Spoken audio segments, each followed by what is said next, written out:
Hello everyone, welcome back to my YouTube channel. Higher mathematics के इस video lecture में आप सभी का स्वागत है। आज हम 14th लेक्चर कर रहे हैं लीनियर अलजेब्रा का। आपको कोई भी डाउट्स हो या क्वेरीज हो लीनियर अलजेब्रा में, प्लीज़ मुझे कमेंट कीजिए। प्रीवियस वीडियो में हमने आपको linearly independent and linearly dependent set of vectors के बारे में बताया था। आज हम बेसिस एंड डायमेंशन के बारे में बताने वाले हैं। अगर आपने linearly independent and linearly dependent set of vectors को नहीं देखा है तो प्लीज़ आप मेरी प्लेलिस्ट को फॉलो कर सकते हैं। Okay, so let's start basis and dimension. सबसे पहले हम basis of a vector space की डेफिनेशन देंगे, क्या होती है। ठीक है, basis of a vector space. अगर हमारे पास VF कोई भी वेक्टर स्पेस है और हम एक सेट ले रहे हैं वेक्टर्स का B जो सबसेट है VF में, तब जो B है वो बेसिस होगा VF में जब वो दो कंडीशन को सेटिस्फाई करेगा। नंबर फर्स्ट कंडीशन जो B होगा वो linearly independent set of vector होगा, एंड नंबर सेकेंड जो स्पैनिंग सेट होगा वो VF के इक्वल होगा। मतलब जो स्पैन ऑफ B होगा वो इक्वल टू VF के होगा। ओके, आइए इसकी डेफिनेशन देखते हैं हम। If VF is a vector space, VF is a vector space, then a set of vectors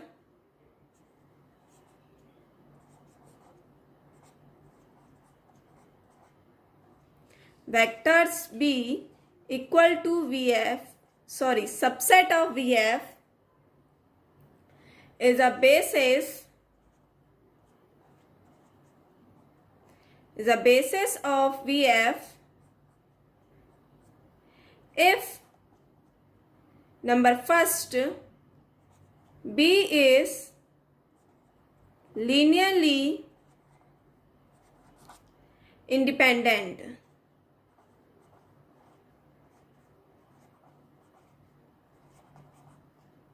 and number second span B equal to VF. That is, every vector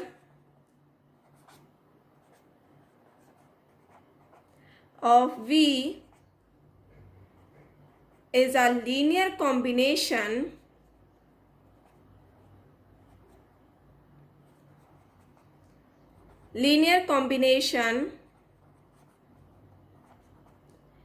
of vectors of V.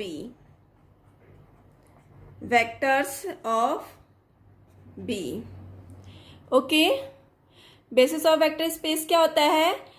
If VF कोई भी हमारे पास vector space है, then a set of vectors B जो हमारे पास vectors का set है, B में α1 α2 and so on αn types के एलिमेंट हैं, एंड वो सबसेट किसका है, VF का सबसेट है, वेक्टर स्पेस का सबसेट है। तब वो बेसिस होगा VF का, जो ये सेट है B वो बेसिस होगा VF का जब वो दो कंडीशन को सेटिस्फाई करेगा। नंबर फर्स्ट कंडीशन जो B होगा वो लीनियरली इंडिपेंडेंट होगा, एंड नंबर सेकंड कंडीशन जो स्पैन ऑफ B होगा वो इक्वल टू VF के होगा। मतलब जो B होगा वो जनरेट करेगा VF को। Okay, that is every vectors of V is a linear combination of vectors of B। Okay, linearly independent and linear span को मैंने प्रीवियस वीडियो में आपको बता रखा है क्या होता है। ओके, अगर आपने स्पैन को नहीं पढ़ा है तो आप प्लीज़ मेरी प्लेलिस्ट को फॉलो कर सकते हैं। ओके, आइए इसको हम ऐसे समझते हैं। अगर हमारे पास कोई भी वेक्टर स्पेस VF है, ठीक है, और एक उसका हम B सेट ले रहे हैं जो सबसेट किसका है, VF का है। ठीक है, हम इस VF के अंदर एक छोटा सा सेट ले रहे हैं B, ठीक है, और ये B के सबसेट है VF का। तब ये हमारे पास जो B है ये बेसिस होगा जब वो दो कंडीशन को सेटिस्फाई करेगा। नंबर फर्स्ट लीनियरली इंडिपेंडेंट होना चाहिए, एंड नंबर सेकंड जो स्पैन ऑफ B है वो इक्वल टू वी एफ के होना चाहिए। ओके, मतलब जो बी है वो जनरेट करना चाहिए वी एफ को। ओके, समझ में आया? मतलब लीनियरली इंडिपेंडेंट स्पैनिंग सेट क्या होगा हमारे पास? बेसिस होगा। लीनियरली इंडिपेंडेंट स्पैनिंग सेट क्या होगा हमारे पास? बेसिस होगा। इसको हम नोट में लिख लेते हैं। Linearly independent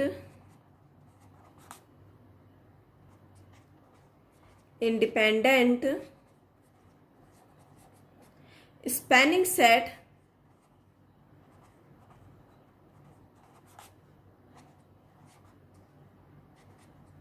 is called basis। Okay, linearly independent spanning set क्या होगा हमारे पास? बेसिस होगा। आइए इसको हम एग्जाम्पल से समझते हैं। एग्जाम्पल, हम आर कोई भी वेक्टर ले रहे हैं ओवर फील्ड आर में। हमने इसका क्या निकालना है? बेसिस निकालना है। ठीक है, then r equal to x, x belongs to real number. ठीक है, अब हमारे पास बेसिस के लिए क्या होना चाहिए? लीनियरली इंडिपेंडेंट होना चाहिए और जो स्पैन ऑफ बी है वो वी एफ के इक्वल होना चाहिए। ठीक है ना? तो इसका हम लीनियरली इंडिपेंडेंट सेट लेते हैं 1। ठीक है, एक ही होगा इसमें लीनियरली इंडिपेंडेंट सेट। और x किसको बिलोंग कर रहा है? रियल नंबर को बिलोंग कर रहा है। और इसमें 1 क्या है? लीनियरली इंडिपेंडेंट सेट है। ठीक है, तो स्पैन क्या जाएगा? इसका 1 होगा। ठीक है, स्पैन 1, जो बेसिस क्या है इसमें? 1 हो गया। ठीक है, और जो 1 है ये भी हमारे रियल नंबर से आ रहा है, मतलब ये भी हमारे पास क्या है? वेक्टर स्पेस हो रहा है। तो हमारे पास जो 1 होगा ये क्या जाएगा? बेसिस हो जाएगा। ठीक है ना? Then b equal to 1 is a basis. Okay, आइए हम सेकंड एग्जांपल देखते हैं। r क्यूब ओवर r के लिए हम बेसिस निकालते हैं।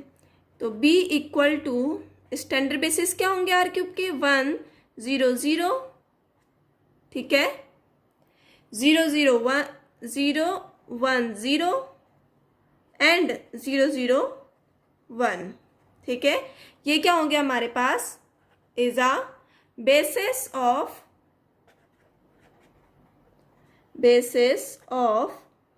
Are cube. ठीक है, ये क्या होगा हमारे पास? बेसिस होगा आर क्यूब का, is a standard basis of R cube, is called standard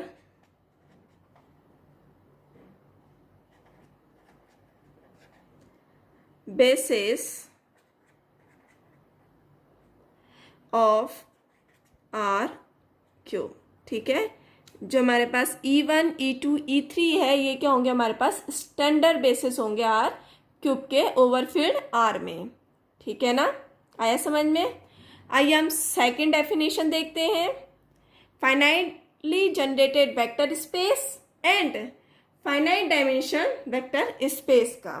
ठीक है, फाइनाइटली जनरेटेड वेक्टर स्पेस और फाइनाइट डायमेंशनल वेक्टर स्पेस। आइए इसकी हम डेफिनेशन देखते हैं। Vector space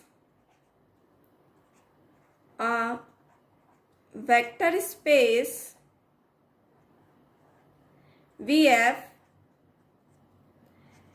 is said to be finitely generated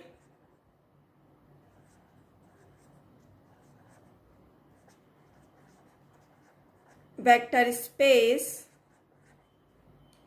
if there exists a finite subset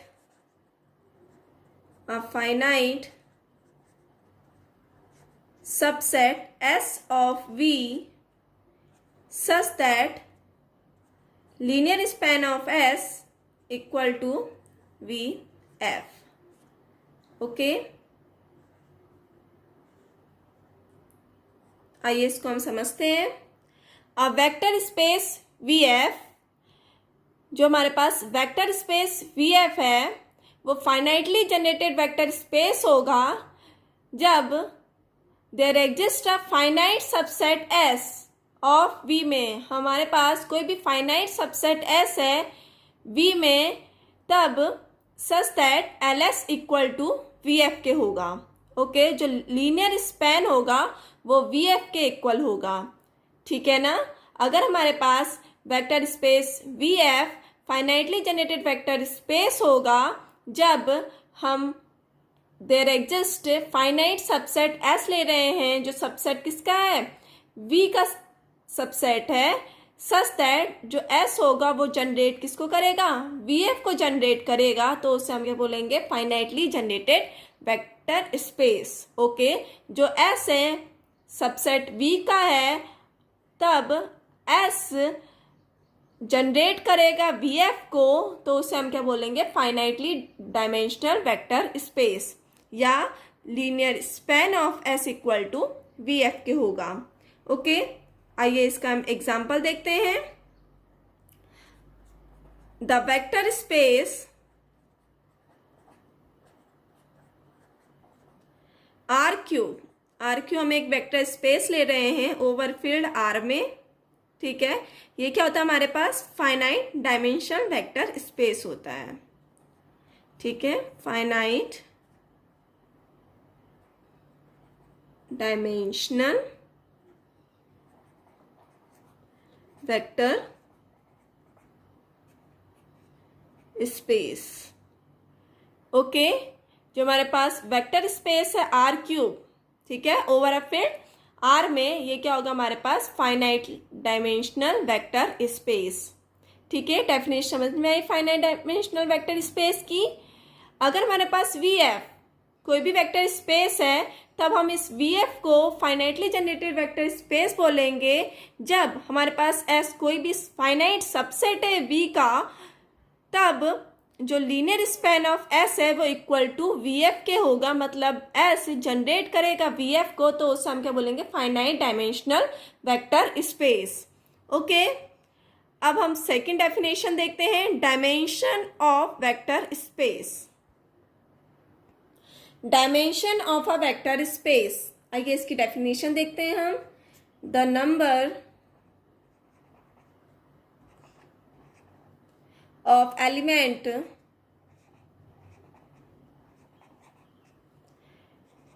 in a basis of vector space is known as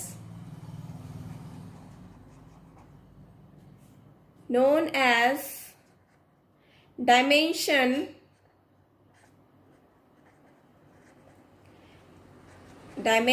of vector space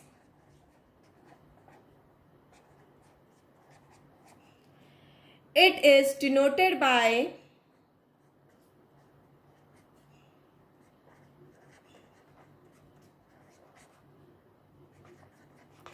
dim of V.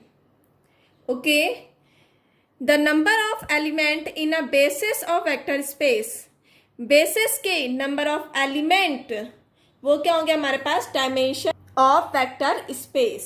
Okay, the number of element in a basis of vector space is known as dimension of vector space. Okay, इसको हम किससे denote करते हैं, dim of V। Okay, dimension of V, that is dimension of V equal to number of basis. ठीक है, जितने भी number of basis होंगे वो क्या होगा हमारे पास, डायमेंशन ऑफ V वेक्टर्स। ठीक है, और जो हमारे पास डायमेंशन होगा या हमारे पास रैंक भी होगी। ठीक है ना, जो रैंक ऑफ नंबर होगा वो क्या होगा हमारे पास, डायमेंशन ऑफ V होगा। ठीक है, आइए इसका हम एग्जांपल देखते हैं। The dimension of vectors R3, the dimension of the vector R cube का क्या होगा डायमेंशन? 3, क्योंकि इसमें आर क्यूब में बेसिस कितने होते हैं? 3 होते हैं, अभी देखा था हमने। तो नंबर ऑफ एलिमेंट कितने हैं? 3 है उसमें, और इसकी रैंक भी क्या है? 3 है, तो डायमेंशन कितना हो जाएगा आर क्यूब का? 3 हो जाएगा। ओके, आइए इसका हम एक और एग्जाम्पल देखते हैं। S equal to 1 0 0 0 0 1 0 0 0 1 0 0 and 0 0 0 1। ठीक है, ये क्या हमारे पास बेसिस हैं M2x2 मैट्रिक्स के ओवर R पर। ठीक है, is a basis of M2x2 R। ठीक है, फील्ड क्या है इसमें? R है, तो इसका डायमेंशन कितना हो जाएगा हमारे पास? Dimension of M2x2 R equal to 4। Okay, इसमें कितने हैं बेसिस? 1 2 एंड 3 और 4, तो डायमेंशन कितना जाएगा? 4 हो जाएगा इसका। ठीक है, number of element of basis कितने हैं? 1 2 एंड 3 एंड 4। ओके, और इसकी रैंक कितनी है? 4 है। M2x2 ओवर R में रैंक कितनी है? 4 है, तो डायमेंशन भी इसका कितना जाएगा? 4 हो जाएगा। ओके, इन जनरल हम इसे ऐसे भी बोल सकते हैं, dimension of M cross N over R। ठीक है, M cross N over R का डायमेंशन कितना होगा? M into N। ठीक है, ओके, हमने बेसिस पढ़ा, finitely generated vector space, finite dimensional vector space की डेफिनेशन देखी, and dimension of a vector space देखा। ओके, अब हम एक प्रॉब्लम सॉल्व करते हैं बेसिस में। ठीक है, आइए एक प्रॉब्लम देखते हैं। So that the vectors 1 2 1 2 1 0 1 -1 2 from a basis of R cube. ठीक है, हमारे पास 3 वेक्टर्स दे रखे हैं, हमने बेसिस निकालने हैं आर क्यूब में। ठीक है, आर क्यूब क्या हमारे पास? वेक्टर है, और हमारे पास फील्ड क्या है इसमें? आर है। ओके, आइए इसका सॉल्यूशन करते हैं हम। We no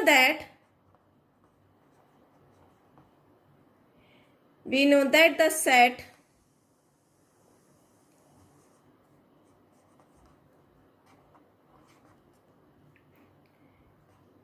one 0 0 0 1 0 0 0 1। ठीक है, ये क्या हमारे पास स्टैंडर्ड बेसिस है आर क्यूब के। ठीक है, forms a basis of R cube. ठीक है, ये क्या हमारे पास स्टैंडर्ड बेसिस है आर क्यूब के, और इनकी डायमेंशन कितनी है? Dimension of R cube equal to 3। ठीक है, डायमेंशन आर क्यूब की कितनी है? 3 है। If we show that,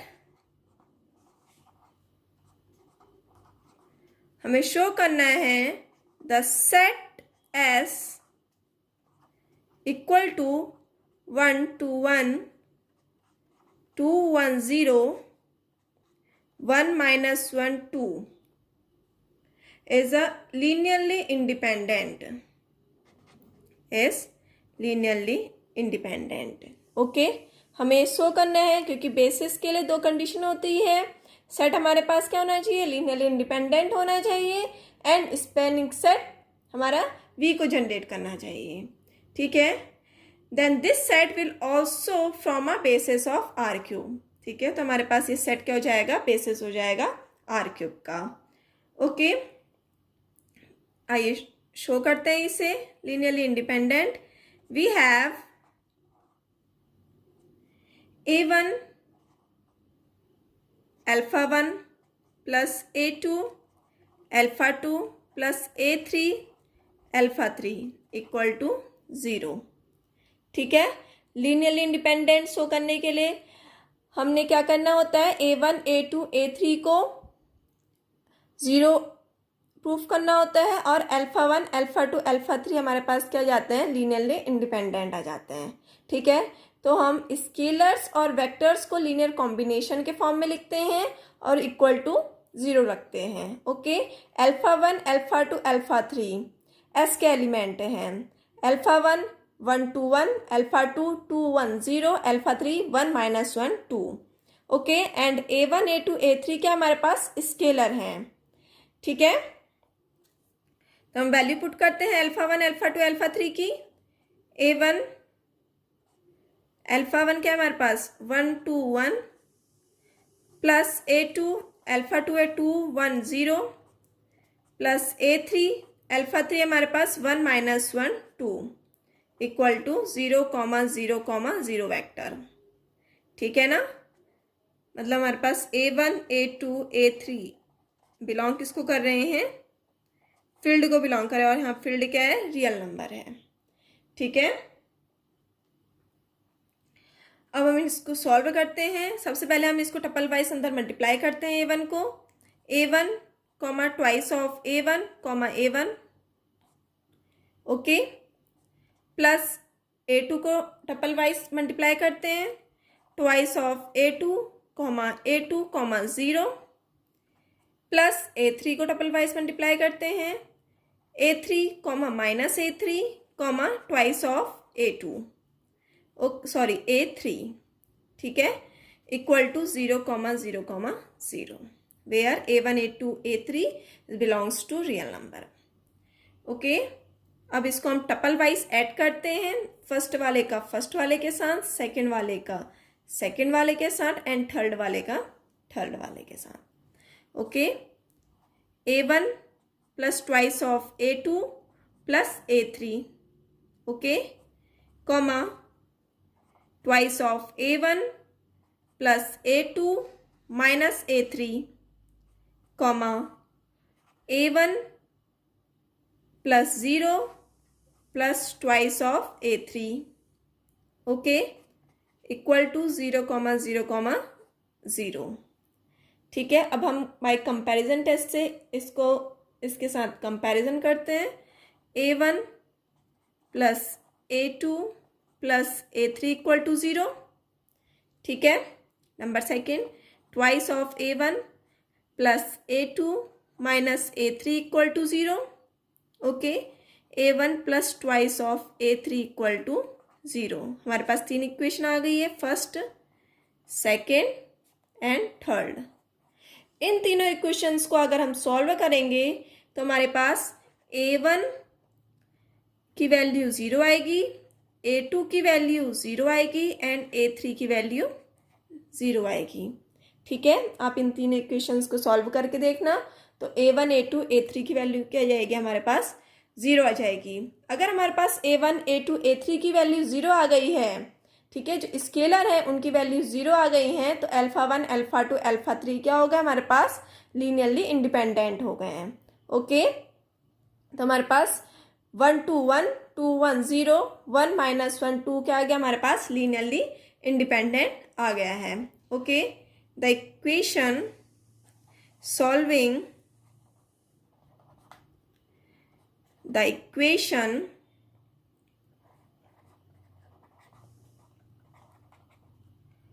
first, second, third, we get A1 equal to 0, A2 equal to 0 and A3 equal to 0। तो हमारे पास सेट क्या आ गया, S is linearly independent. S क्या आ गया हमारे पास, लीनियरली इंडिपेंडेंट आ गया। अगर हमारे पास एस लीनियरली इंडिपेंडेंट आ गया तो क्लियरली